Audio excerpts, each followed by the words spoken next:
Our speaker this afternoon is Dr. Sakis Gkekas. He is Associate Professor at the Hellenic Heritage Foundation Chair of Modern Greek History at York University at Toronto, Canada. Professor Gkekas holds a BA degree from Ionian University, which is in Corfu, Greece, and MA and PhD degrees from the University of Essex in England. He has published on economic and social history, British colonialism, migration and diaspora, and modern Greek and Mediterranean history. And his publications include Xenocracy, State and Colonialism in the Ionian Islands, Veterans, the Fighters of the 1821 Revolution, Hellenics of Toronto, Proud of Canadianism, and commemorating the 1821 Revolution in Canada, 1920-2021. This lecture is supported by the Hellenic Foundation, and the support of the foundation is greatly appreciated as always. Professor Gkekas.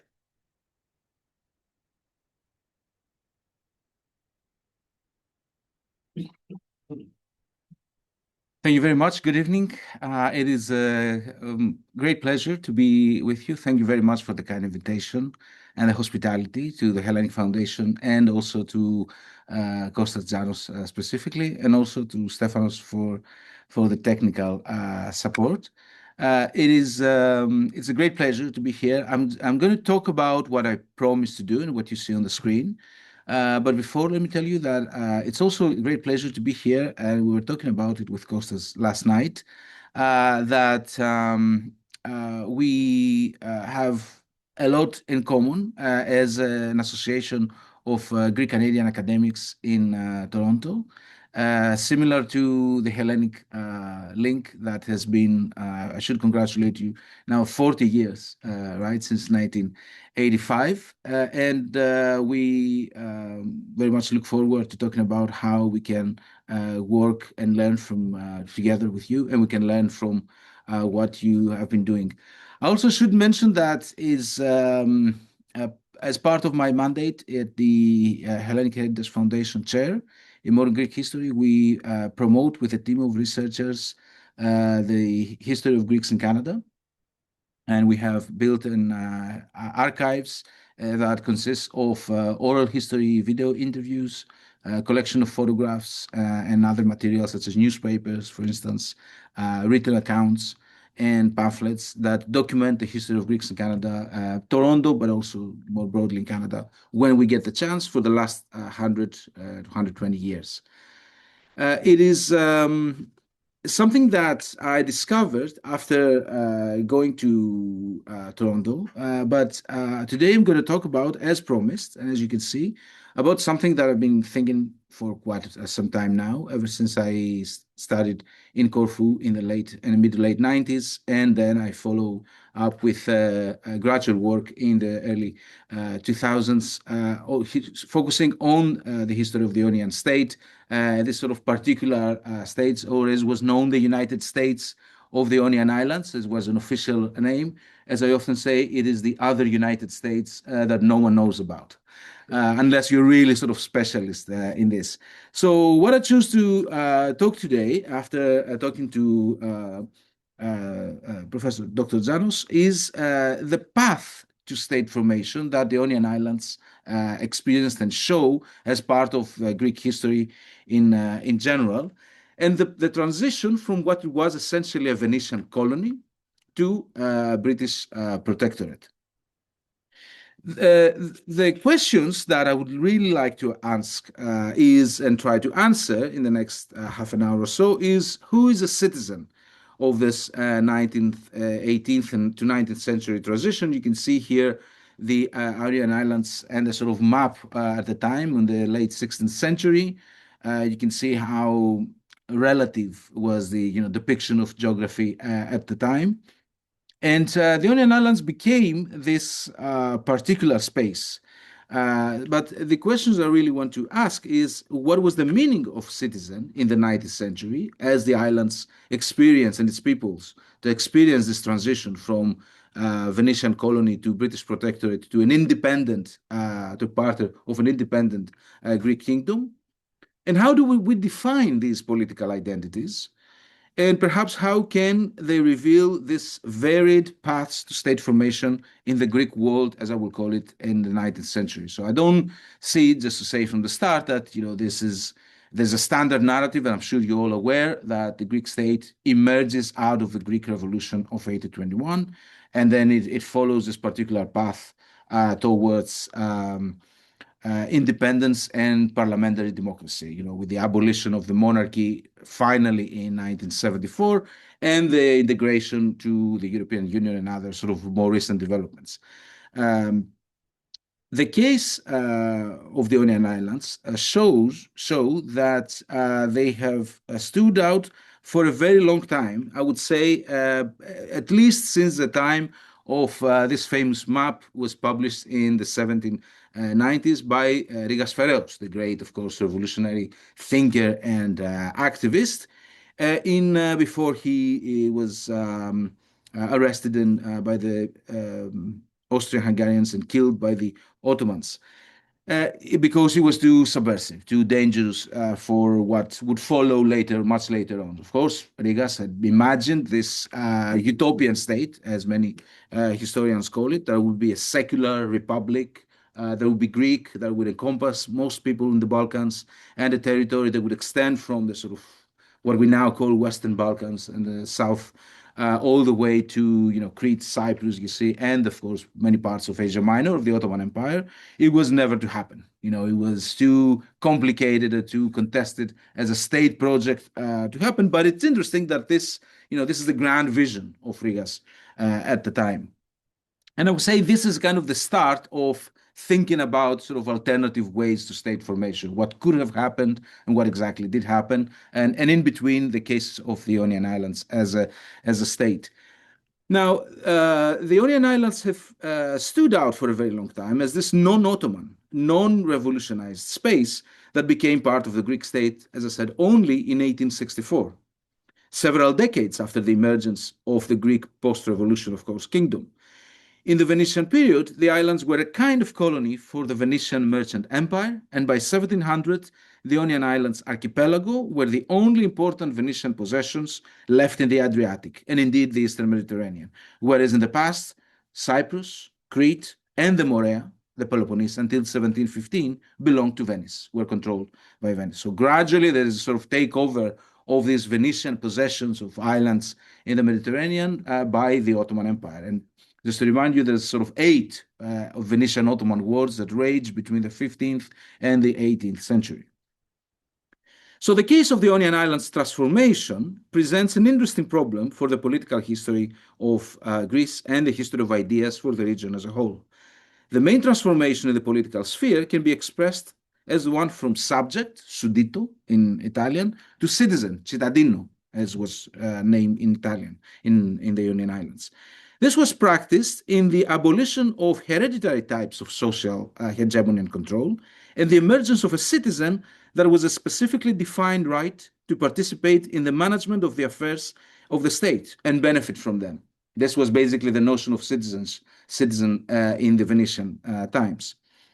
The new type of citizen, after the arrival of the French that you also take over Venice, here you see in 1797, after the Greek Revolution, of course, after the spread of ideas from the French Revolution, the new type of citizen became a political entity that included, until then, discriminated and excluded minorities, such as the Ionian Jews, especially in Corfu and Zakynthos. The status of those groups would change completely, not under British rule. They were still discriminated. They were not allowed, for instance, to practice law. They were not allowed to own property. They were not allowed to vote. So, and this, we're talking about a significant Jewish minority in the case of Corfu especially. But only with the Constitution of 1864, that is after unification with Greece and the adoption of constitutional equality. In the Venetian old regime, the citizen was a distinctive privilege that offered legal rights in the new Republican code and regime, after the arrival of the Republican French, as they're called, the citizen was a natural and inalienable right. The massive change did not go without reactions and conflict and counter reactions.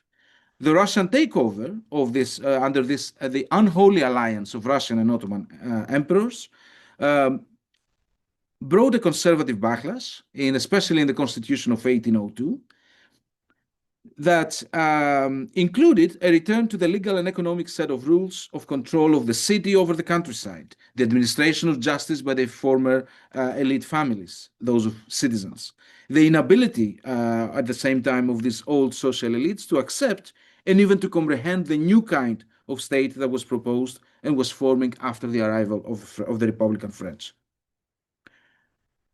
All of this starts on 16th of June 1797, when two frigates and two brigs, carrying 1,500 French soldiers under the command of General Gentilly, landed on Corfu. Their mission was to establish a republican government in the name and the interests of the French Republic.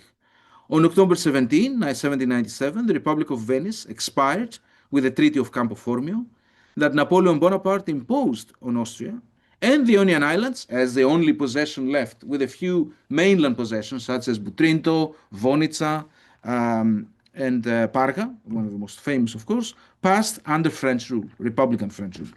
Napoleon's troops abolished the aristocratic government in Corfu and appointed for the first time municipal councils with representatives from different classes, both from legally constituted groups, such as the citizens, for instance, and those aspiring to acquire political status under the new regime. Soon after, in the other islands as well, the old regime crumbled as soon as the French landed. The French Republican Army ruled for a very brief period. It's only a year and a half. And it introduced revolutionary changes that brought a liberal and democratic wind to the islands. Ionians, however, soon became disillusioned with the French when they imposed heavy taxation, extracted loans to serve the army's needs, and especially they were particularly condescending towards the people's religious beliefs.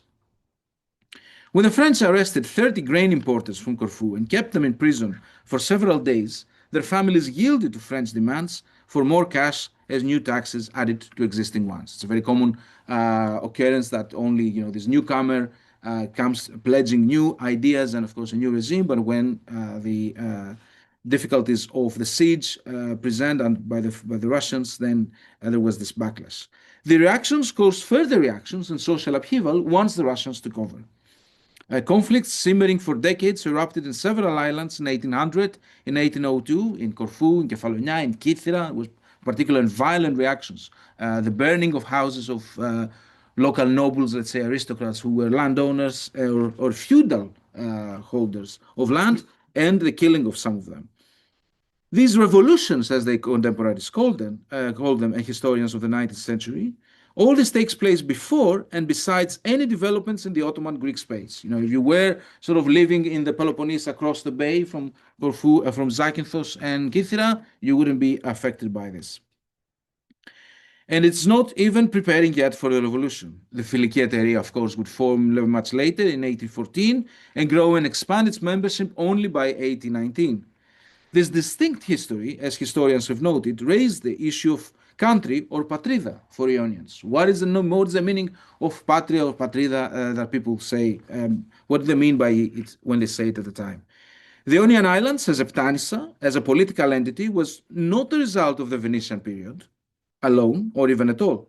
It is the Republica Setinsulare, the Seven Islands Republic, that defines the political space for the first time for people of the Ionian Islands and for those who seek to control them. That's how they understand it. The Septinsular Republic that's the flag of the Septinsular Republic that very, visibly adopts the winged lion of Venice that has the 7 arrows of representing the 7 large islands, and it holds the gospel. So the 1797 year of French Republican rule caused stirs around the Greek communities everywhere in Central Europe to Southeast Europe and the Ottoman cities. It is therefore a starting point for many developments, not only the beginnings of modernization, as it be called to a certain extent, but for Greek history as well. Now, the transition that I mentioned earlier is a transition, of course, only on hindsight, like everything in history. It is a historian's task, however, to take people back to the beginnings of a process to identify continuities and change. In other words, people who live under the French Republican rule, they have no idea for how long this is going to last. People who live under this Russian control of the Secessional Republic, they have no idea how long this is going to last. This is a very fluid times in flux during the Napoleonic Wars. The Ionian state, in the form that it took after 1814-15 and the arrival of the British and the creation of a protectorate, built a bureaucracy that continued the legacy of previous administrations and introduced a more systematic communication between the central government in Corfu and the local governments of other islands, as well as the communication of the commissioner, of the High Commissioner, who was in charge, with the colonial office, one of the main functions of a modern state. This was, I don't have time to go in now, but it should be mentioned that this was supported by a communications network by modern technological and communications and transportation means. So the Ionian state, for instance, buys the first steamship that will connect the islands at the time. So if you want to travel, let's say in 1830s, 1840s, between the islands from Corfu to Kefalonia to Zakynthos, it is easier to do back then than it is now. Now you have to go through the mainland and cross from the ports. But back then, you cannot do that. I mean, there's no roads, frankly, in the west of Greece, or it's much easier to travel by ship. And this network, of course, was all sort of fractured or disrupted by the Greek War of Independence in the 1820s. And the reaction to in the Protectorate was sort of, it follows the standard approach to the Greek Revolution that the British Empire follows. Initially, neutrality imposed on the island, so they don't take any sides between on favor or against the belligerents. Only in 1823 they recognize the Greeks as a belligerent people, not sort of nation, not state yet, but as a people. But still, this is important enough. In the islands, this was imposed by the presence of the much hated High Police, as it was called, established by the French and directed by the High Commissioner himself, a form of security police of the state that had increased powers. And this police force maintained the right to arrest and expel individuals without trial, a practice followed also in the 1840s and 1850s by hardliner Commissioner Ward, especially against radical unionists, those who protested against any form of British rule on the islands and preached in favor of union with Greece. So in the book that I published a few years ago, I tried to challenge this conventional narrative that Greek statehood began only with the War of Independence, arguing that the Ionian Islands under British rule were an early experiment in colonial state building. The book highlights how imperial governance shaped class formation, economic development, and political culture in ways that resonate beyond the 19th century, as the example of union enosis in Crete is very much along these lines, and even the enosis movement in Cyprus, against first the anti-colonial resistance in 1950s, and eventually the move towards union by Ioka Vita and the hijacking that this happened in, especially by the dictatorship of 1973-74, the regime of Ioannidis.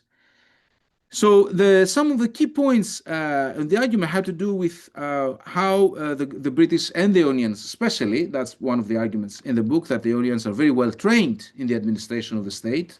The father, I'm just going to mention one of many examples, the father of Ioannis Kapodistrias, Antonio Maria Kapodistrias, he's the one who negotiates between the French and the locals, and then again between the Russians and Ottomans, and goes to Istanbul and gets this signal, this sort of signature document, the first constitution of 1800, signed by the Sultan, and the Russian Tsar signs it, of course, as well.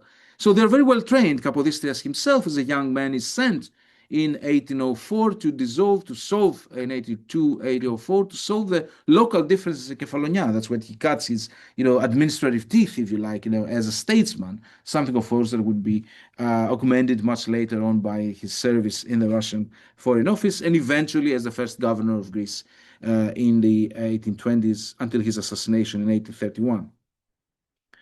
I think there is also something to be told about the nationalist aspirations that are emerging in the islands, and only during this period of 1840s to 1850s. I think what's interesting I find in the history of the islands is that after the Greek state, after the Greek Revolution is over, there is a state, then there's sort of this lull of nationalist demands in Greece, and only in 1850s, with the spread of the free press, of course, with the opening of several newspapers, then it begins to acquire this political characteristics that even divides people in the island. So there's those who are radical unionists, as they're called, and those who are called actually μεταρρυθμιστές, the reformers, who actually seek to reform the state.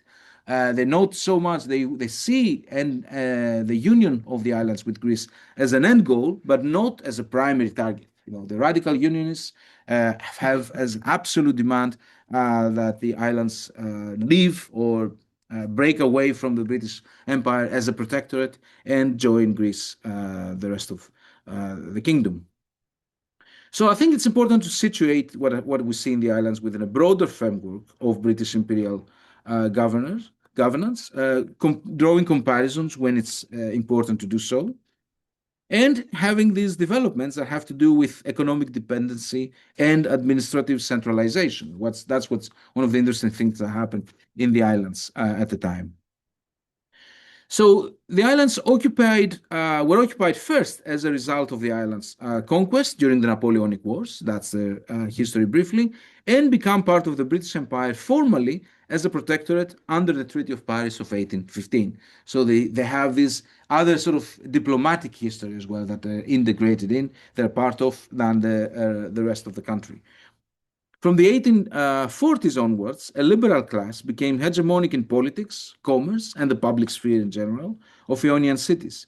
Some of the more radical Ionians demanded union of the islands with Greece, as I mentioned, and contributed to this decolonization of this British possession, as it was called. It was achieved only, of course, in 1864, with increasing popular support both in the islands. It was kind of one of the dominant, let's say, trends, but not everyone agreed, and that varies within islands and from island to island, but also in Britain. The ambivalent status of the islands in a form of protected colonialism laid the foundation of the constitutional conflict between British and Ionians. So what I found is that a lot of the arguments by Andreas Mustoxidis, for instance, and others, are played in the constitutional field. They say, this is not, you're doing to us something that would be unthinkable to do even in colonies. You're doing something that would be unacceptable to do in Britain. So the protectorate as a sort of becomes a form of experimentation, but also of contestation between locals and the British, who have to uphold, let's say, the international interests of the empire.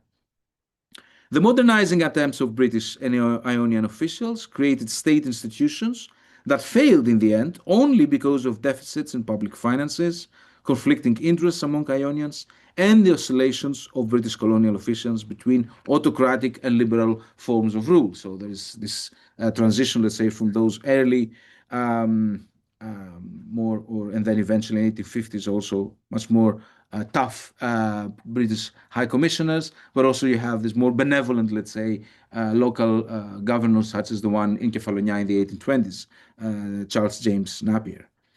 State formation under this specific and exclusive condition of protection accelerated the formation of classes in a way again different than one in Greece, defined by their role in relations of production and distribution of agricultural goods, primarily olive oil and currants in the southern islands, Kefalonia, Zante, Ithaki too.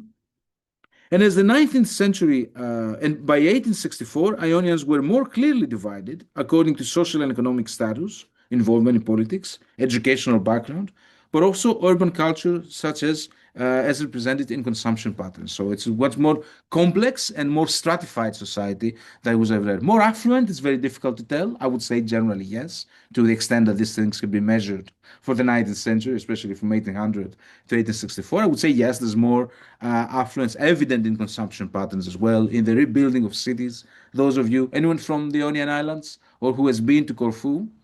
Been there twice. You've been to Corfu, so you've noticed how there are several layers in the buildings. So the sort of the two, 3 stories, and then there's an additional one also evident sometimes in the different color of which the building has. All this sort of expansion upwards takes place during the British period. There's this understanding. There's also the city is growing. It's growing within the walls, the city walls, the fortified walls that made Corfu famous and a very strong fortress that everyone wanted. And it's in fact these walls that are blown up. They literally go up in smoke as part of the terms of the cession of the Ionian Islands and Corfu especially to Greece in 1864. So there is all this very emotive scenes described by how locals hated this. They thought it was a very big offense. The lista, the list. The list of In order to enter the square, yes, your yes. name had to be on the list. There was all these exclusions that come from the Venetian period, but I would say there's other forms of stratification that have to do with where people live, sort of how much they can spend, in and their participation in politics. I think definitely was stratified by during the British period. So there are changes that was clearly visible. So around 1800, I would say Kefalonia, also because I think it's the wonderful example of how things have changed, but also how how society and the economy can be shattered by an earthquake of that of 1953. Although there's one in 1867 that is very destructive, but it's the 1953 one that most people know, and it kind of changed the history of the island forever. So around 1800, Kefalonia was essentially a pre-modern political field defined by conflict between the major families, Metaxades and Anini usually, that required special envoys by the Septinsular Republic Senate, Kapodistras was one of them, to calm things down before they start, killing each other, people from different villages. And Zakynthos had practically seceded, from the federal state that was being formed as the Septinsular Republic, refusing to submit to Corfu's authority. So there is this opportunity for local nobility elites, let's say, to say, we don't want to be under the capital of Corfu in this sort of new state. We have enough clout and wealth to become sort of our own little island state. This is what happens during times of instability and war. By the 1850s, both islands of Kefalonia and Zande became the hotbed of radicalism in defense of the great cause of nationalism. I mean, most radical unionists are in the 1850s and early 1860s in Kefalonia and Zakynthos.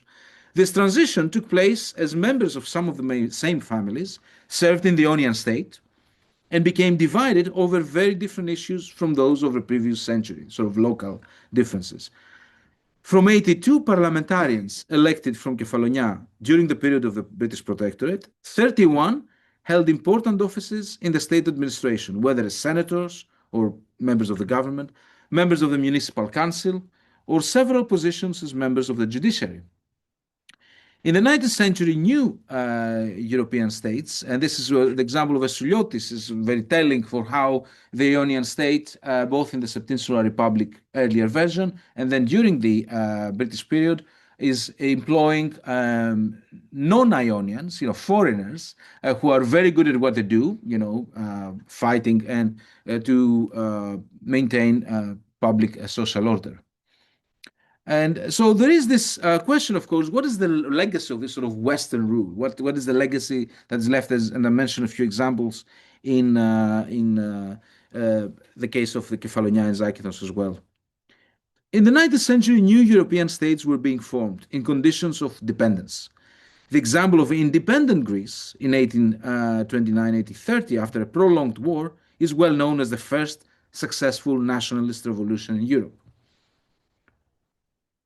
Less known is the emergence of the Ionian state because it's not the result of a revolution. It's not as glorious, let's say, glorified than the case of Greece. Under Russian and Ottoman protection until 1807, under French imperial rule this time until 1814, and the Ionian Islands, the southern Ionian Islands, were taken over by the British much earlier. So by 1809, 1810, the only island left under imperial French rule is Corfu because of its fortress, let's say, and the navy support that it has.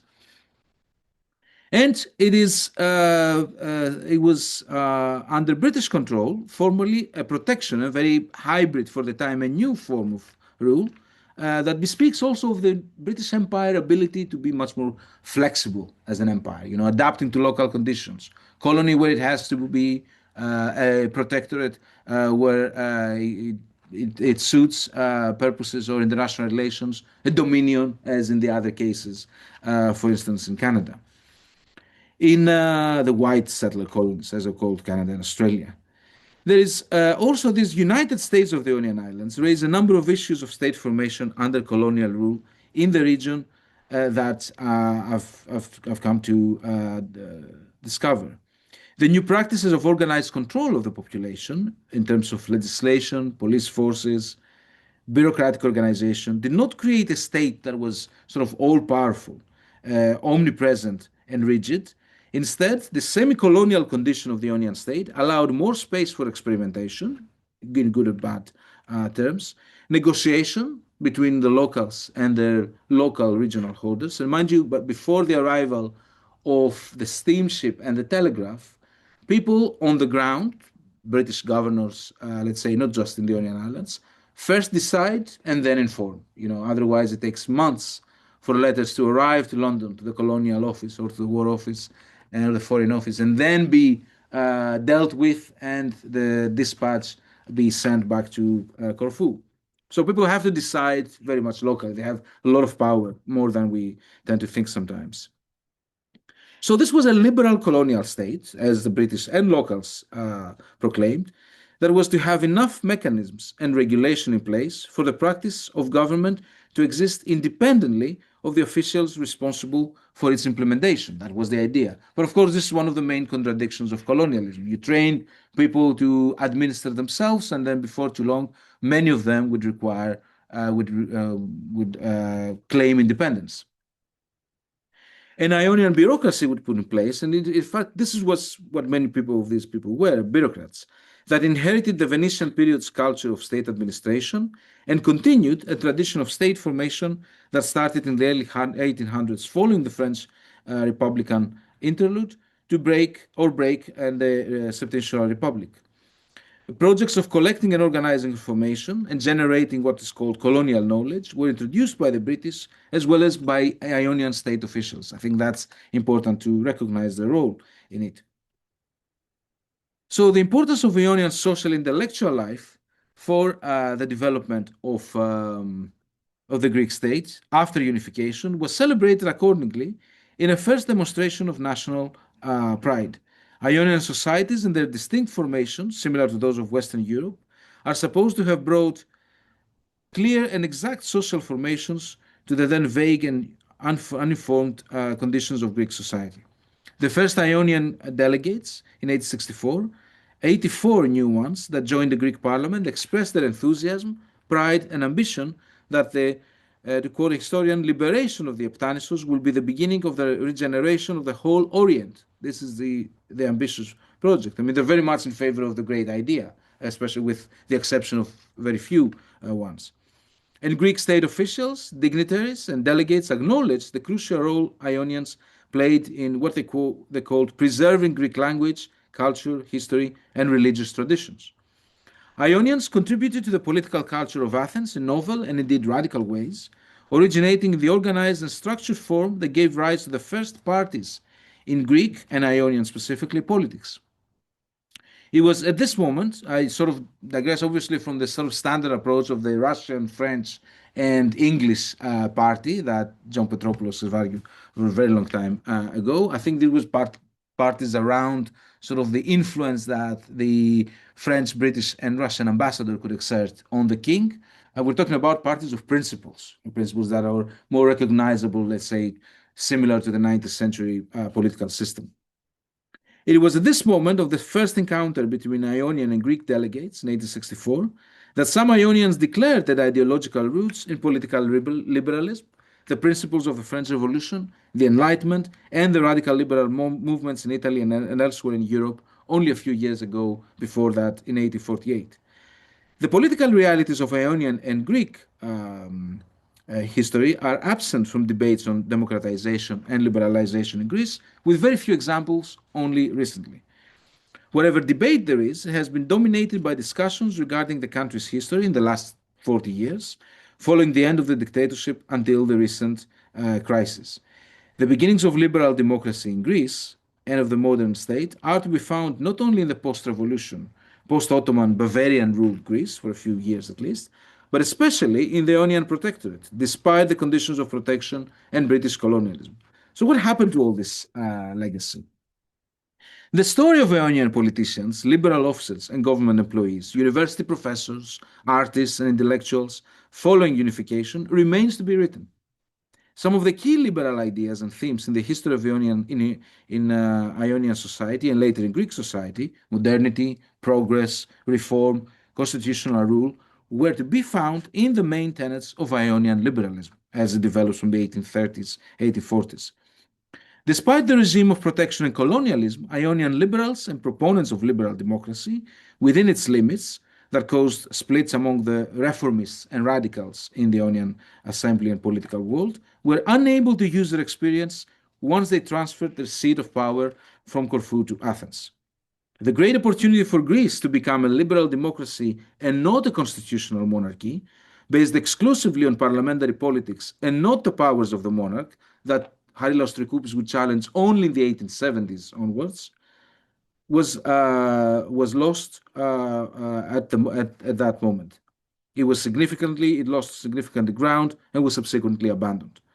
This is why Ionians did not really contest the role of the monarch as the head of state and accepted the constitutional state of Greece, with the exception of Monferratos, exception in so many ways, the exemplary figure of Ionian liberalism and Greek republicanism. The contribution of Ionians could offer to the Greek political order and culture transpired from the very first session they participated, with important intervention on the content of the new constitution and legislation and education issues. They had their own trajectory. There was this entity called the Ionian Academy or the Ionian University since 1824 that also dissolves and disappears in 1864. So Greece could have two universities, one in Athens and Corfu. And in the event, it had only one in Athens until 1924-26, when the second university, Aristotle University, was founded. At the time, therefore, Britain, France, and Russia was sort of were those powers that defined relations of Greece and the foreign powers. Ionian delegates proposed an amendment to the constitution, declaring that the people appoint the legislative power instead of the king, but it was rejected. Despite the fact that the Ionian delegates were nearly a fifth of all Greek parliament members, they were disproportionately dynamic, created the opportunity to challenge the establishment and the institution of monarchy, but ultimately failed to prevail and engraved the democratic and indeed republican ideas in the constitution of 1864. Many of them did not want that either. The Ionian state regime of protection was founded, therefore, on this contradiction between British pledges about self-government and the liberal practices following the times. In the period of absolute monarchy, 1833 and 1844, in the end, the British Protectorate failed because of these intense contradictions that grew more acute by the decade, culminating in the liberal project of state reform and the national demand for union with Greece. So gradually, all these ideas sort of conflated into a single one that was kind of dominant, at least for some years in some islands. The British Protectorate as a state project that was neither a colony nor an independent state could not fulfill the dominant vision of the times. It was something too hybrid in a way to survive, let's say. The economic and national integration of Greeks into a single state. People seem to be, from the period of the revolution, that seems to have prevailed as an idea. Despite the main target of the megalithea, the expansion of Greece to the north and east uh, of its borders, the integration of the Ionian Islands was nevertheless a very important step, and a very peaceful one, of course.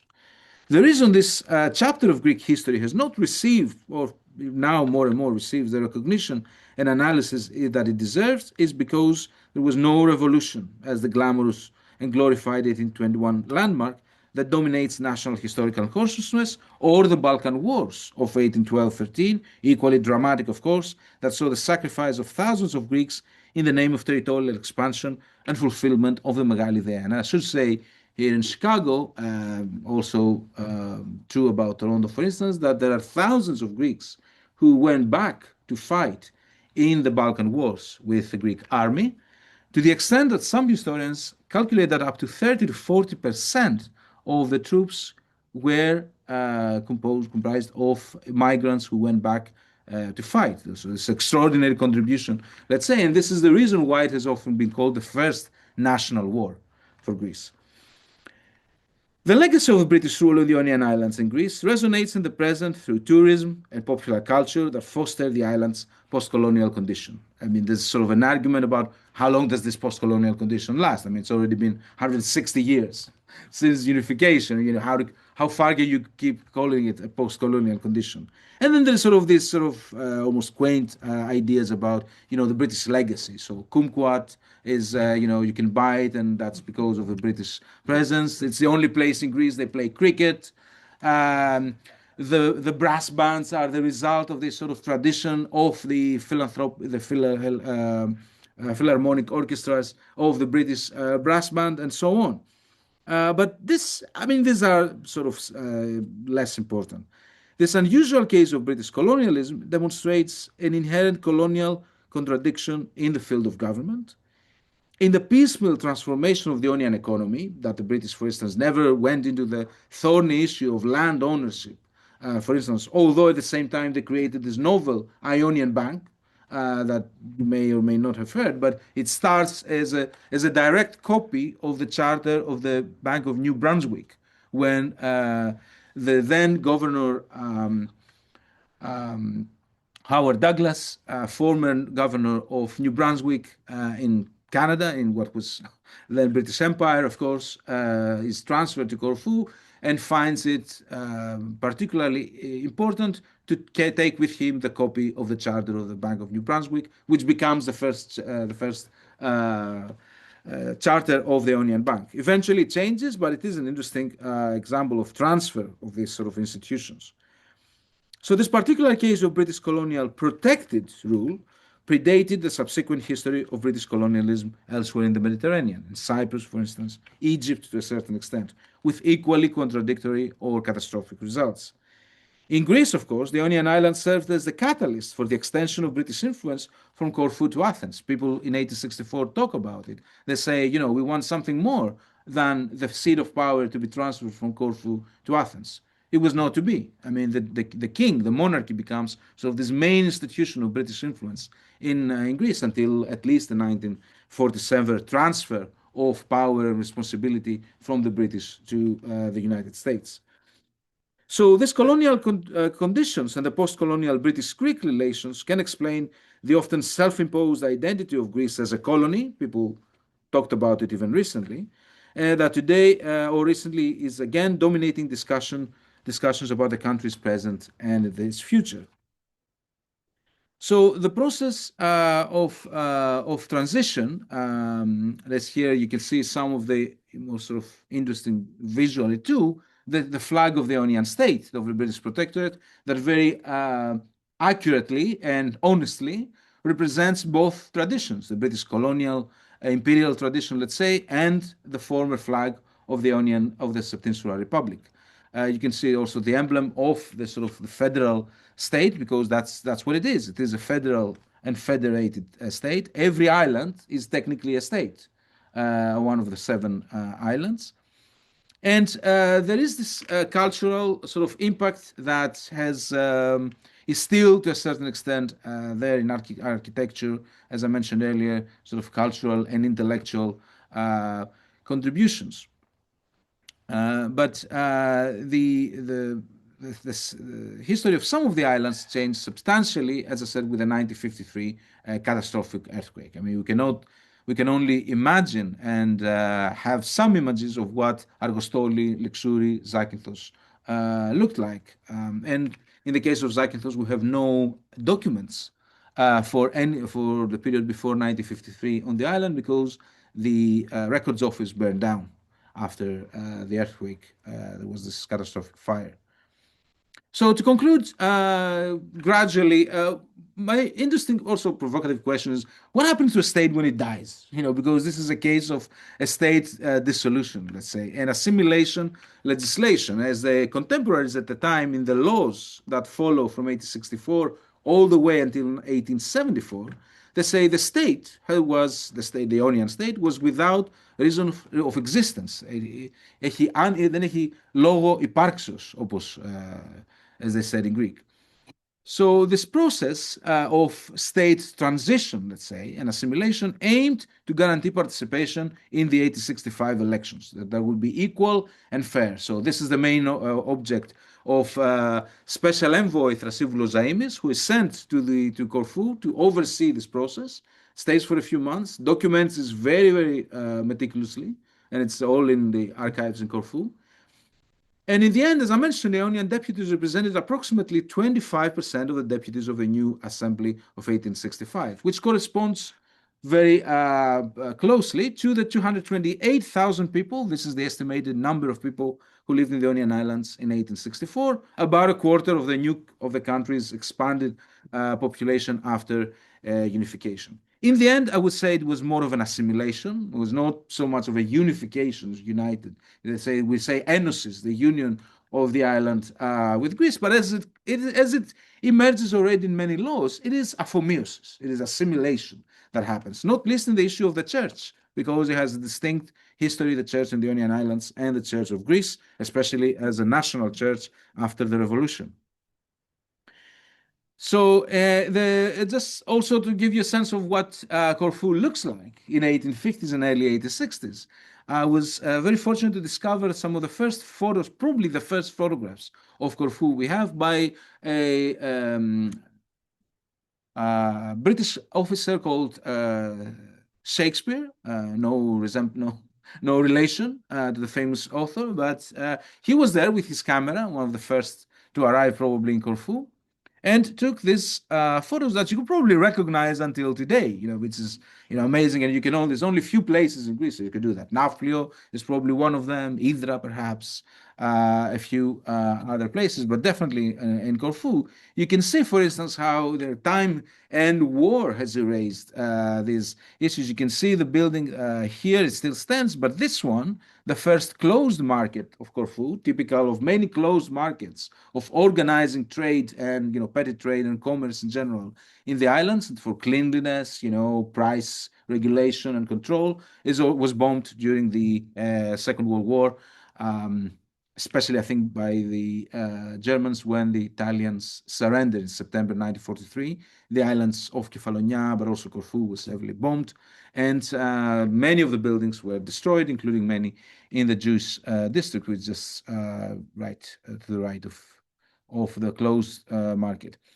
And then, of course, you have the recognition by Shakespeare that he has to document, of course, the density of the city, but also how neat and well designed the fortifications are. This is a view from the top of the old fortress, what is called. Not that the new fortress, so-called, is any new. It's from the 16th century, but it's definitely much more recent than the old one.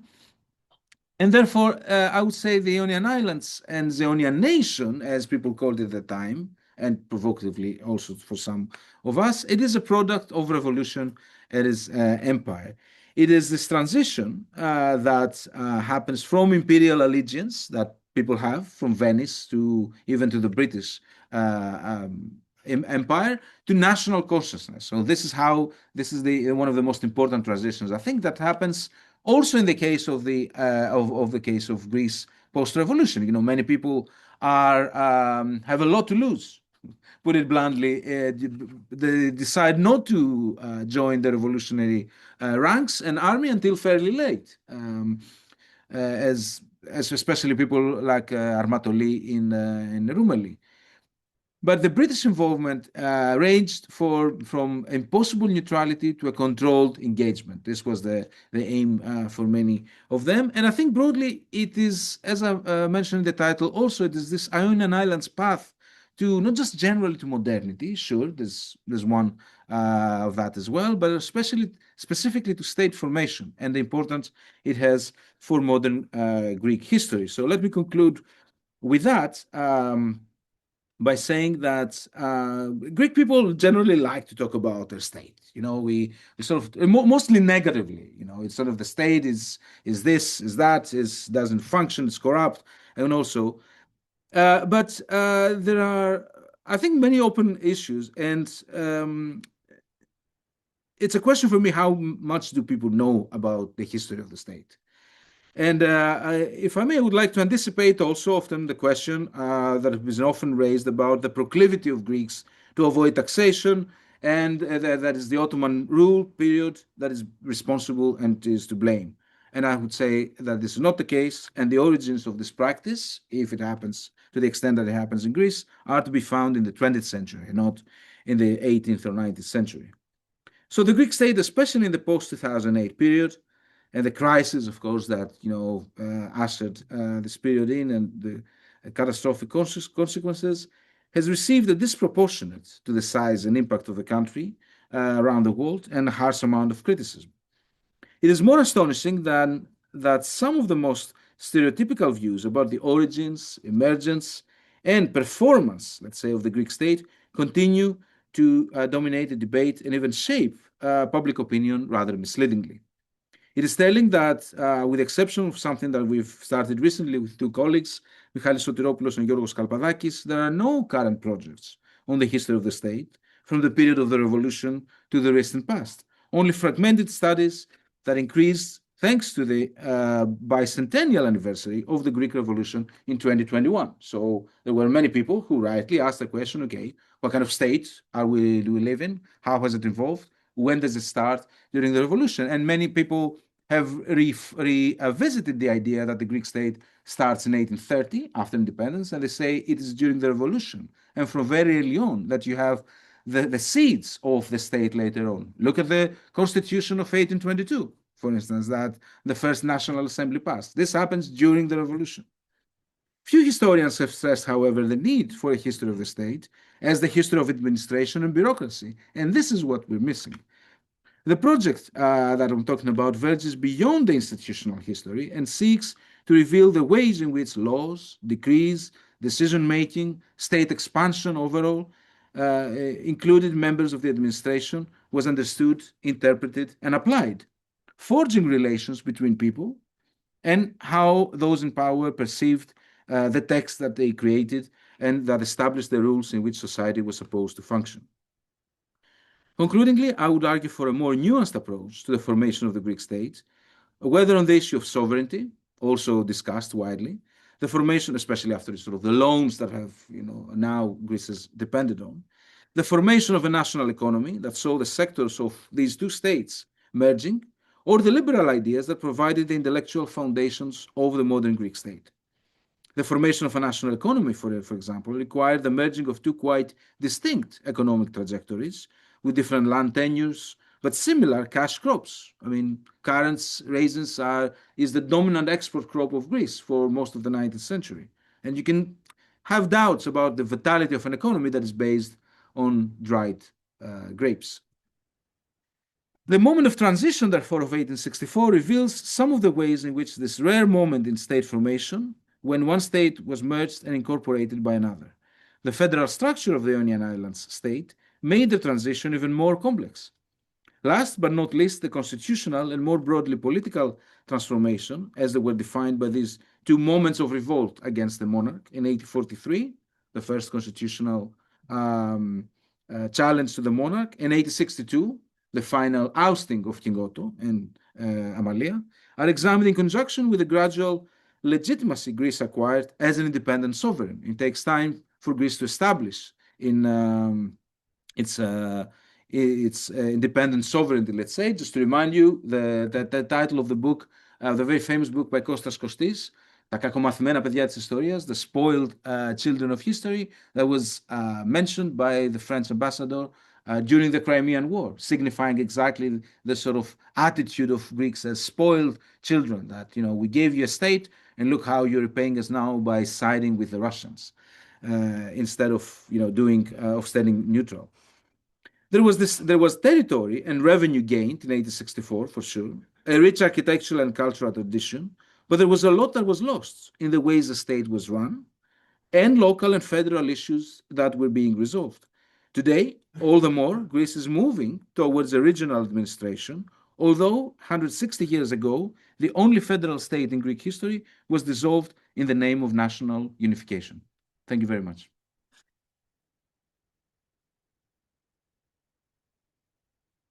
Divine. Thank you very much, Professor Gkekas. Now we open the questions. Yes, Saradis first, second, and the first question. Yeah. I'm not very familiar with it, but I was surprised when you mentioned how the Ottomans and the Russians worked together, because I think of the Russo-Ottoman War in 1877, 1878. Could you please comment on that? How they worked together with the Ionian? It doesn't last very long. They worked together during the Napoleonic Wars. So this is a short-lived alliance for about 7 years. And then when it breaks down, the Imperial French this time take over the islands. Now, the Russians and the Ottomans are traditional enemies, as you know, and you noted. And during this period, but especially during the 1820s, there is the case of Greece as a sort of independent country project represents this window of opportunity that opens for Greece, because even the British, who are also very traditionally pro-Ottoman, support the project of an independent Greece against the Ottoman Empire. Very quickly afterwards, in 1830s, 1840s, and from then on, the British revert back to supporting the Ottomans as a sort of a buffer zone against Russian expansion in the Mediterranean. And Russia, of course, it's the Russian-Ottoman War of 1828-29 that forces on the Sultan to accept an independent Greece, because the project of an autonomous Greece is still very much a possibility. Next question. Yeah, I wanted to move out of the political history a little bit. Wondered if you could send us a reading list of novels from the time, or plays that would get us into the intellectual and social that might be more able to bring alive. And it might not only be from authors that are from the times. I don't know. Yeah, there is. Maybe you can send it to. Yeah, I mean, the most famous is Solomos, of course, and Calvos, the poets. There is the most, you know, I think, well-known and well-studied cultural literary tradition. But as Konstantinos Zanou has mentioned, you know, they represent these hybrid identities. Solomos writes his first poems in Italian, and eventually he switches to Greek. He is one of the most important telling examples of people who, from the Ionian Islands, who stand sort of in between their Italian, Venetian, specifically, cultural tradition and heritage, and the new emerging Greek one. But it takes them a while. I mean, just to give you a sense of, I don't know if you read Italian, for instance, but you probably have to if you want to read the original, because most of these people, like Solomos initially, write in Italian. I mean, that's their language of cultural expression. This is the language of the courts. You know, the British mention, for instance, that the language of the state will be Greek, but it takes decades. You know, eventually in 1840s, in 1850s, court records, for instance, are in Greek. I mean, so you can imagine if you're not a peasant, I don't like the word very much. In Italian, sorry, yes, thank you. Only in 1850s they are in Greek. Until then, it's in Italian. So if you're a villager, let's say, in 1820s, 1830s, chances are that you're being tried in a language you don't understand. And for serious crimes, it of course had serious consequences. Same in education. You know, the people who teach sort of this very high Greek of the time, but everyone, most people in the cities who are of standard education, let's say, you see this in the documents of the administration, they all write Italian. Other question. What about the French, any influence of the French language? No, I don't think they stayed in long enough to leave their mark in the sort of the language. I mean, many people understand French because the diplomatic language of the times. But in terms of cultural expression, state administration, everyone writes and speaks in many cases in Italian. What happened to the Jewish population? You said when you have the Yeah. transfer, where they made laws to be better accepted? They Because were. We have read some novels, how Yes. they were treated. Exactly. In 1864, when the islands become a part of Greece, the new constitution that gets in operation 1865 mentions that everyone all men above 21 are Greek citizens and have the right to vote. Many people chose not to become Greek citizens, but the option was there. Many Jews in Corfu. But what's important is that you have immediately the shift in political participation. So in the first elections of 1865, many of the candidates write proclamations to the Jewish citizens and voters in Italian, because this is the language that the Jewish community would speak and read, especially. So most of them acquire the same rights as every other Greek citizen, Christians, the majority, of course, being Christian. So it is the first expansion of Greek citizenship, let's say, to include non-Christians, because that's what the Constitution says. It was the local population that discriminated.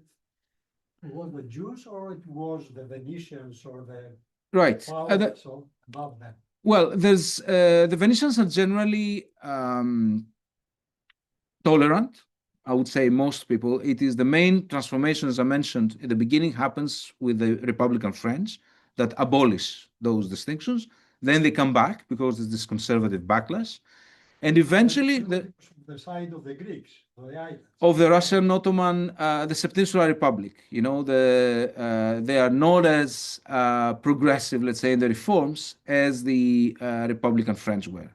But even in the Constitutional Charter of 1817, that the British grant to the Ionians under the king's name, let's say, exclusive and immediate protection of the kingdom of the United Kingdom, as the document says. They are discriminated in the ways that I mentioned, so they're not able to practice every profession. There's restrictions to their political participation, which is narrow as a franchise anyway, but it is only those who have a certain amount of property expressed in sort of amounts of the local currency, or they have a degree, or have some other qualifications. And so the Jews are excluded from this. Only in 1865 they become full, citizens of the unified state. There's still a large number of Italians living in the Ionian Islands? No, there was never a large number of Italians. There were Venetian sort of officials who stayed who by the late 18th century, I would say many of them have become Orthodox too. So they've married into local Orthodox families. There is a large inflow of Catholics though, Maltese, in the 1817, 20s also, because they go to Corfu for the construction of the palace that is still there. Here it is. So, and if you look at it, if you visit it, it looks very much like you are in Valletta, because they not only brought the stone masons, they also actually brought the limestones from Malta, because the first governor, the High Commissioner, Sir Thomas Maitland, he was also the governor of Malta. And then he moves his seat from Malta to Corfu, practically. So there was this inflow of Maltese Catholics, some of them still in the island, sort of their descendants, of course, and they form a distinct sort of suburb in the city of Corfu. There was this attempt by Napier, the governor of Kefalonia, to bring Maltese to establish like a sort of exceptional agricultural colony in Kefalonia, but it failed. And so it was about 200, 300 Maltese who moved to Kefalonia for about a year. They didn't grow very much to live on. And then they moved most of them to Corfu as well. Did they bring us the Robola grape? I don't think so. I don't know if they bring out the Robola wine. There's extensive wine cultivation. I didn't have time to go into this, but it's one of these success stories of transition. So some businesses, for instance, they do very well in the transition. And that is the opportunity that the Greek state lost. Instead of, let's say, allowing local customs office to have their, not to be, to preserve the free port status that Corfu has since 1825, which means that you can deposit goods for up to 6 months tax-free. Not many ports in the Mediterranean are able to do that. So there's infrastructure there to do so, and so on. That's why Corfu sort of grows even after unification. There's an industry that develops up until the early 20th century. So Kefalonia is also, and Corfu has the most dynamic, let's say, cities of the Ionian Islands. And winemaking is definitely one of these activities, yeah. Other questions? Yes. Well, I visited Zakynthos once a long time ago and enjoyed myself there. In your view, is there any special or unique ambiance still extant in the Ionian Islands, or is it almost completely the same as in mainland Greece?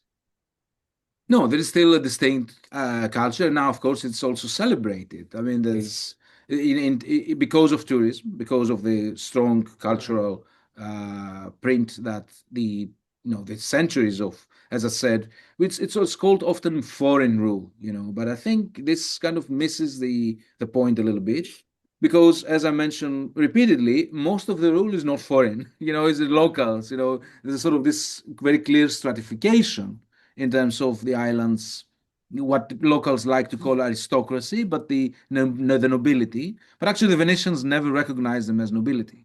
It was only for local purposes, a nobility. So there's that too. But I don't know what you mean, if from the British period or from earlier periods. The history of the Ionian Islands is very different from the history of mainland Greece, because mainland Greece had so much Ottoman influence. That's right. Yeah, And yeah. so I'm just wondering if today the character of the Ionian Islands, maybe for this reason, is a bit different from that of the mainland, but it's been so many years now, and people, the Ionian Islands have been part of Greece for so long that basically you go to the Ionian Islands, you go to the Aegean Islands, you sort of have some homogeneity. In certain respects, yes. That's the role of the state, to integrate, of the state that develops in the case of Greece, at least, because there are other states, like, the one we are now, you live in, that are federal and they have a different structure. Canada is another one. What I'm saying is that there was a lot of, let's say, achievements even, or practices that were completely abandoned and were never even considered, like good practices especially, when unification took place. And I think, I don't know, there's, of course, there's homogeneity when it comes to, the education system, the political system, the religious practices, even though they also have this folklore identity. So, the Corfu customs during Easter, for instance, are very famous. They attract thousands of people. They do resurrection differently in Corfu, of course. I don't know what they do in other islands, but these are also compounded by tourism very much so, which is the dominant economic activity in many of those islands. So I'll just show you this. For instance, imagine all these, these are gunboats. Of course, you're British. Now you have 3 or 4 cruise ships in Corfu per day between the months of May, June, and October. This is an enormous environmental, social sort of impact on the island. and unthinkable until a few years ago. I mean, there's a brand new key now for the docking of cruise ships in Corfu. It was never there. It wasn't there when I still was studying there in the 90s. So this changes very, very quickly, or rather quickly, and has an impact on the island's, population, environment, too. And then you go to small islands like Kythera, for instance, and there's hardly any, there's very sort of mild tourism still. There won't be, thankfully, there are no cruise ships go to Kythera because it's also very small and sort of more vulnerable, if you like. I understand that one of the descendants of the Ionian Islands became the national poet of Japan. Lefkadios. Yes, yes. Yeah. These are kind of what we call micro global histories of people in the Ionian Islands. I mean, there's other famous ones that I'll try. France, there was a lady who was the assistant a few years ago. Yeah, I mean, there's many people who travel around the world, benefiting from this sort of Western clout and impact that existed on the island. So the opportunities that presented to some of those people, like Harburis, for instance, this sort of magnificent engineer who manages to bring this huge boulder from a few kilometers away from St. Petersburg, and he engineers this, in a way that becomes the place where Catherine the Great imposes the statue of Peter the Great. And this guy then becomes sort of a pioneer agriculturalist of colonial crops in his island Kefalonia, only to be assassinated by locals from workers for money who weren't getting paid when they wanted. He was trying to delay their staying in the island until the next crop, and they protested, and then they killed him, and his wife narrowly escaped, which is why we know about the story. And the Venetians, of course, being outraged and starting a criminal process that took them also to the Peloponnese. So they found the culprits in the end and hanged them. So it's these stories that stand out, and they're good stories. But I think when you look at the islands and the function of the state, in most cases these are people that left. So they can tell you a few things about themselves and the world they live in, or they navigate. Kapodistres is one of them. I mean, he leaves very early and he doesn't really go back, in Corfu at all. Why do we call them Kefalonika Kefalia? That was a very common expression when I was growing up. Yeah, I mean, they seem to be stubborn. They have this reputation. I mean, I was in one of the first visits to Kefalonia, and there's this. I was staying at a place of a local couple, and in Argostoli, and there's this in the map of Kefalonia. There's the peninsula of Paliki, where Lixouri is. There's a sort of famous animosity that starts around 1800, not before.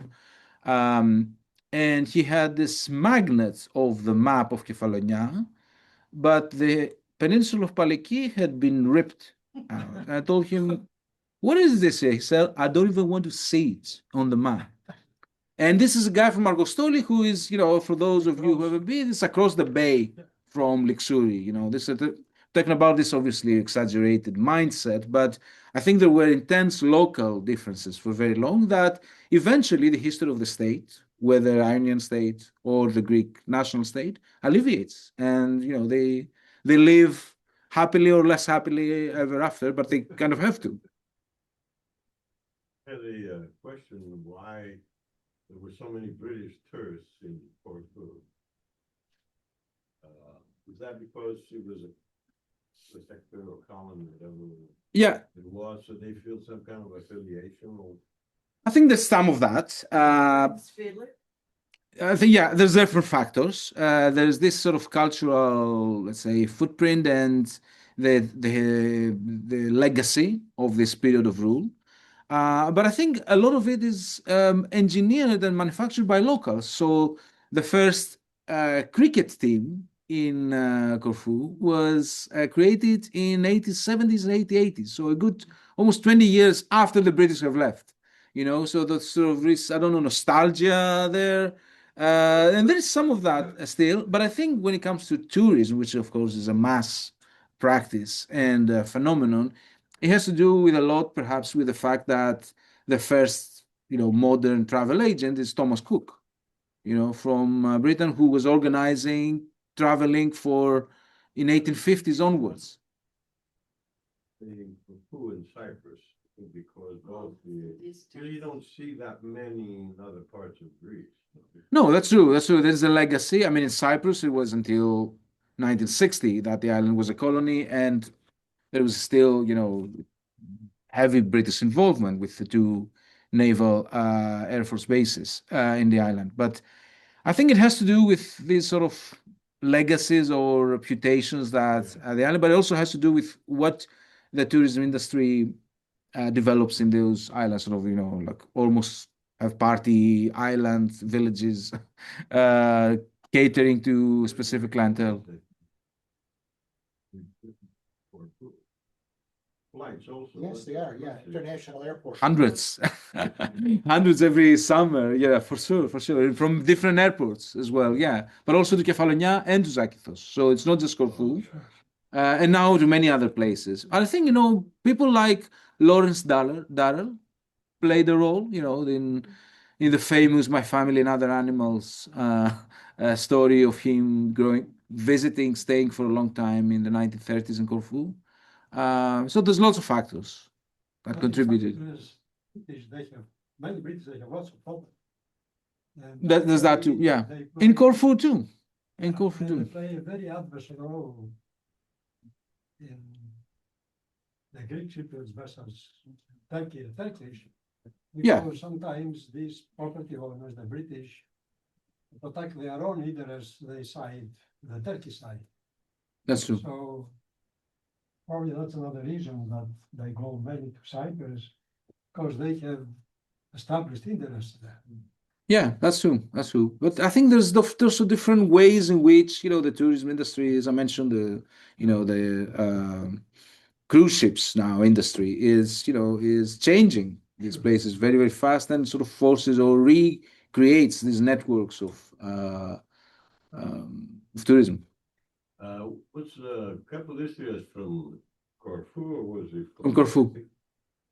But I think I read that he was from Croatia or somewhere else. Well, his 14th century ancestors came from the region of Istria in Dalmatia, which is Capo d'Istria. The head of Istria of the region becomes Capodistria.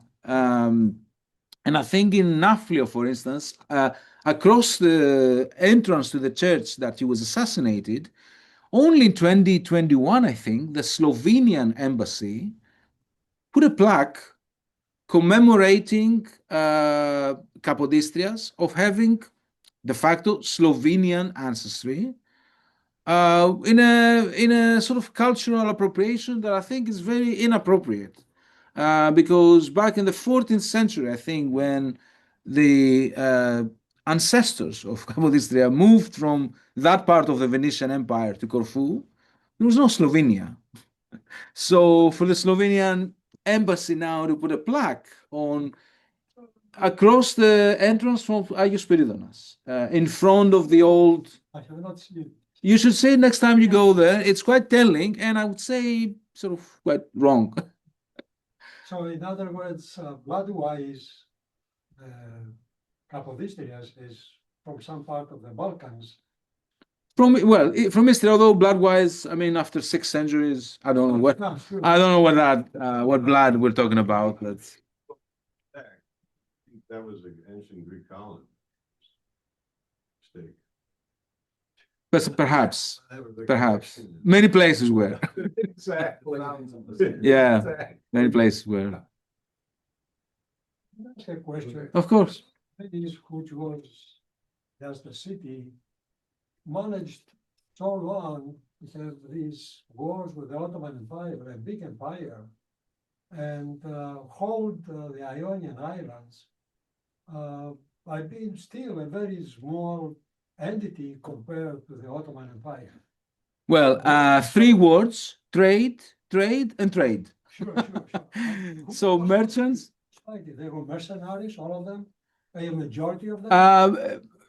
Yeah, I mean, basically, in until the modern age, until very recently, everyone is a mercenary in a way. Everyone has to be paid, but including some people from Corfu or other islands who will promise that they will man a galley in exchange of some public office. You know, if you man a sort of 2,000-man galley to fight in a Venetian Ottoman war and you survive, because some chances are you're not going to be on it, is then you can benefit by having your family in the closed council of members of its who run each island, and therefore there's real benefits if you participate. So the Venetians will recruit in this way from their possessions, from the colonies, people to fight for them. I mean, there's many Venetians who fight it, but there are many local crews. That's why not only on the Venetian Navy, but also in the Ottoman Navy, the crews are mostly Greek, Yeah, who are extremely good at what they do.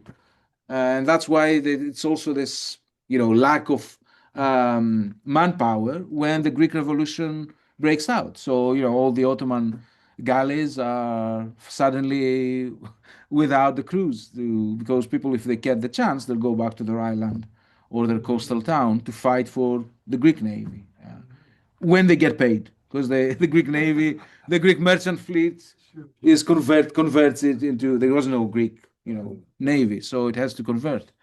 in Venice, there were the elites which they're governing, or there were. It's a merchant council. It's a, yeah, The people, did they have a participation, or they were minimum participation. It's a republic, which is important for the possessions as well. There's no king, there's no absolute rule, but it is run by a council of the most wealthy merchants called the Doge of Venice. And So the same thing happened in the Ionian Islands, suppose, because you mentioned the elites many times. yeah. I mean, especially in the islands of that benefit from the current trade already since the 16th century. The first English, Dutch, French merchants, Germans to some extent, they go and buy the currents directly from the islands, bypassing the Venetian obligation to go first to Venice, pay the tax there. So it's basically smuggling, and the Venetians can only patrol this so much, So there is a boat that arrives in the 16th, early 17th century and says, sure, load, I'll buy the currents and I'll go to Venice. And they don't.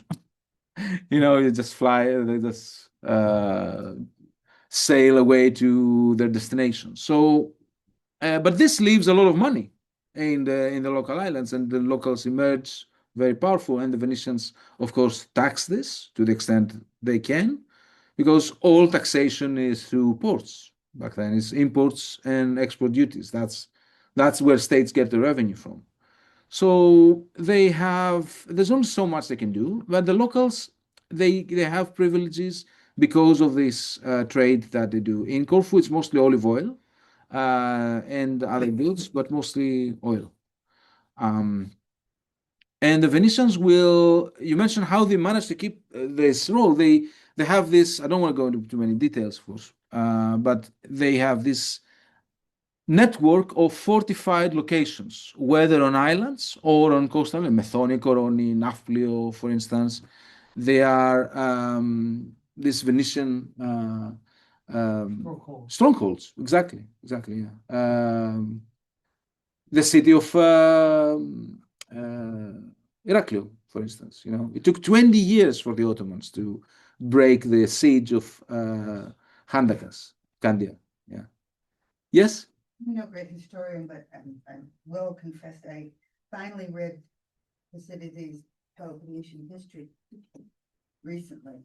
And what you're talking about here, it just dawned on me, the comparison between the Athenian control, quest for power in days of ancient Athens to the Venetian, it's all the same. Yes, I think Athens is also, I mean, to the extent that I remember what I learned about ancient Greek history, is also very much a maritime power. Yeah, Yeah. yeah. And all those wars, that 37-year war, which was brutal. That's right. Yeah. Oh my God. Yeah. At the same time, as historians of the times have noted, trade goes on during war. It doesn't stop entirely. There's no this sort of, black and white picture. There's people who continue trading, and there's corsairs. That's what corsairs do. They attack what's considered enemy trading ships. Also during the Greek Revolution, there's a lot of looting and licensed attacks on Ottoman, of course, or friendly to Ottoman ships like the Austrian ones. So there's this, it's a very violent period, of course, but there's only specific battles that take place that punctuate these wars, and the siege that when it happens. But Corfu is able to withstand, and Kefalonia has this, for those of you who have been there, there's this, not the St. George, the old capital, above Argostoli, but it's the fortress of Assos, for instance, that is it's phenomenal, for a 16th, 17th century fortress. I mean, you see the amount of money and manpower that was spent on this is enormous. I mean, the new fortress in Corfu, so-called, it took them decades to build it, and still it stands like sort of 400 years later. So these are mega projects that are done with local work and money in many cases. Was that to defend them from the Ottoman? Precisely, yeah. I mean, the new fortress does exactly that. It closes. This is a view from the new fortress, for instance. It closes the area of the city as it had expanded from the land, because from the sea there's no danger. Let's say you have the old fortress to defend, and the fortification of the island of Vidos, which is this little island across the bay from in Corfu. But the problem was from the land. That's when the Ottomans destroyed with Barbarossa the city and ravaged the island in 18. How did the Genoese? I think the Genoese also had a lot of trading stations. They do. In the Aegean. Yes, exactly. In the Aegean. They also have any in the Ionian? No, they never set. Well, they divide sort of the areas after the takeover of the Byzantine Empire in 1204. I mean, this is sort of when they start, the Venetians sort of expand their influence, and other Franks, as we call them. And the Genovese hold Chios, of course, Samothraki, Limnos. They have an outpost in Constantinople itself, as well as the Venetians. In the Black Sea, yeah. But they have specific outposts, but never in the Ionian Islands. They control Western Mediterranean mostly. I knew that they were both in Constantinople, both Venetians and Genoese. Yeah. Had communities. Yeah, of course. It's where some of the known as Levantines come from. So the Roman Catholics of the Ottoman Empire. What was the specific administration of the islands? We talked about Protectorate and colony. What was the specific administration? Other than the commissioner, the remaining of the government was local? No. Well, most of the government, because comprised. I mean, we have, for those few of us who are interested in the sort of history of the state and how it functions, not in a sort of theoretical abstract way, there are annual lists of people who are employed by the state, from the judge to the most, humble sort of messenger, who is paid a few dollars, what they call Ionian dollars at the time. And most of the people employed are locals, of course, with the exception of the British military official. So every island has, except from Corfu, where the High Commissioner is, I think in all cases, a British officer. All the other islands have a civil and military official. And the civil official is an Ionian, but not from the island in which he rules, which is an interesting principle, that they introduced, that you have, Appointed by who? by the British commissioner. Appointed the local. Yeah, I mean, the British, look, the Constitutional Charter of 1817 only nominally allows Ionians to have sort of some autonomy over issues. In the end, it is the Senate, the 5-member Senate or government. Senate is a bit confusing, but they call it Senato. They mean government, though, that decides the appointments and has the last word on resolutions that they want to pass in the Ionian Assembly. So the British control government until the liberal reforms of 1848-49, which also allow free press. It's a major change in the islands. And then the opposition really picks up. And how Zakynthos could claim that they want to be their own state? In 1802, yeah, they do, because they feel powerful enough and legitimate enough. But how they could feel powerful enough when if there is no British protection, they would be swallowed by the Ottomans? There is a potential British protection. So they have this local who called Foresti, who very provocatively goes and raises the British flag in the island in 1802, signaling that there is sort of a lot of local support for a British takeover in 1802. So that's way before. So the British stay out of this and they don't sort of support him. But there was an attempt to force, let's say. And he's the British consul on the island, so he has. This guy wanted to be under the British, but had nothing to do with Corfu, for example. Exactly. Yeah, yeah. So it tells you a lot about local identities at the time, and it's not surprising. That's why I mentioned that this unity of the islands, as the 7 islands, it is only the product of the 1800s change. And even then, Parga, for instance, has a very interesting history. It was sold over to Ali Pasha by the British in 1819, eventually. And all the Pargini have to come as refugees, choose to go as refugees to Corfu. But how they could hold Parga, the Venetians, before the British came out of France? Because they managed to agree on that with Ali Pasha. Oh. So the locals fight, the locals defend, the locals in Parga, in Himara, in other regions of now present-day Albania, Epirus, in Greece, they hold the fort, let's say, they hold their own.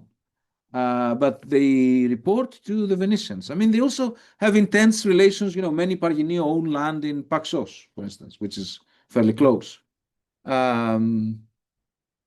Vonica is another such case. But eventually all these get handed over to the Ottomans in 1817. My last question, if nobody else has a question, we will stop it. Why they closed the Ionian Academy and they did not keep it as a university? Because it already existed. Yeah. It was established and all this kinds of stuff. Who decided to close it? The Ionian Academy passes a phase of decline after the founder, let's say, and donor, major donor in terms of books, died in the 1830s. So after that, there is this ups and downs in terms of support from the state. There's also the case that many Ionians, young Ionians and their families choose to send them to Italy still. In Padova, in Pavia, in other cities.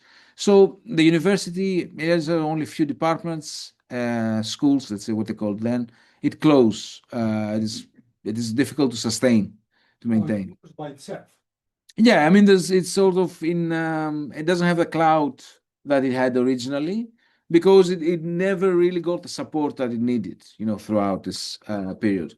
Even also in 1840s, 1850s, you have Ionians who start going to Athens because they look up to the sort of national center, and also if it's a very dynamic university. Very good. Is there any other question? Thank you very much. Thank you. It was great meeting you, and thank you very much for the conversation.